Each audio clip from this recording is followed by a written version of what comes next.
దేశ చరిత్రని టాలీవుడ్ పట్టించుకోవట్లేదా? హిస్టారికల్ సినిమాలు తెరకెక్కించాలంటే తెలుగు దర్శకులు భయపడుతున్నారా? లేదా అటెంప్ట్ చేసి కాంట్రవర్సీలని ఫేస్ చేయడం ఎందుకని ఆలోచిస్తున్నారా?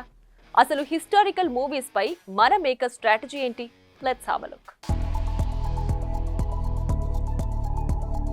బాక్సాఫీస్ పై చావాగా శంభాజీ మహారాజ్ కలెక్షన్ల వర్షం కురిపించడంతో మరోసారి మేకర్స్ దృష్టి చరిత్ర పుటల్లోకి తొంగి చూస్తోంది. ఇంకేం హిస్టారికల్ సబ్జెక్ట్స్ ని తెరకెక్కించొచ్చు అంటూ చరిత్ర పుస్తకాల్ని చకచకా తిప్పేస్తున్నారు. కానీ అలాంటి హిస్టారికల్ ఫిల్మ్స్ కి మేం మాత్రం దూరం అంటూ ఆమడ దూరం పారిపోతున్నారు మన టాలీవుడ్ మేకర్స్. గతంలో అంటే బడ్జెట్ కి బ్యారియర్స్ ఉండేవి, కానీ సినిమా స్పాన్ ను పెంచుకుని పాన్ ఇండియా స్థాయికి వెళ్లినా కూడా మన మేకర్స్ హిస్టరీ వైపు లుక్కేయకపోవడం కాస్త ఆశ్చర్యమే. బాహుబలి, రుద్రమదేవి, సైరా నరసింహారెడ్డి, గౌతమిపుత్ర శాతకర్ణి, కంచె వంటి సినిమాలు అడపాదడపా హిస్టారికల్ మూవీస్ పలకరించినా వాటిలో బాహుబలి తప్ప మరేది పాన్ ఇండియా మార్కెట్ ని పలకరించలేకపోయింది.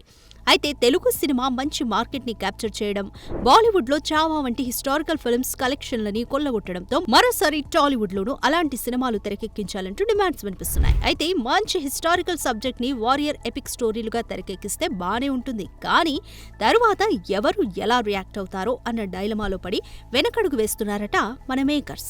అయితే తెరకెక్కించకుండానే వెనకడుగు వేస్తే ఎలా అని ఆ వైపు అడుగులేసి భారతదేశ చరిత్రలో దాగి ఉన్న గొప్ప గొప్ప కథలని సిల్వర్ స్క్రీన్ పైకి తీసుకొస్తే బాగుంటుందని ఆశపడుతున్నారట మూవీ లవర్స్. చూడాలి మరి చరిత్రని బాలీవుడ్ ఓన్ చేసుకున్నందుగా టాలీవుడ్ ఎప్పుడు own చేసుకుంటుందో. For more videos like this, subscribe Big TV channel.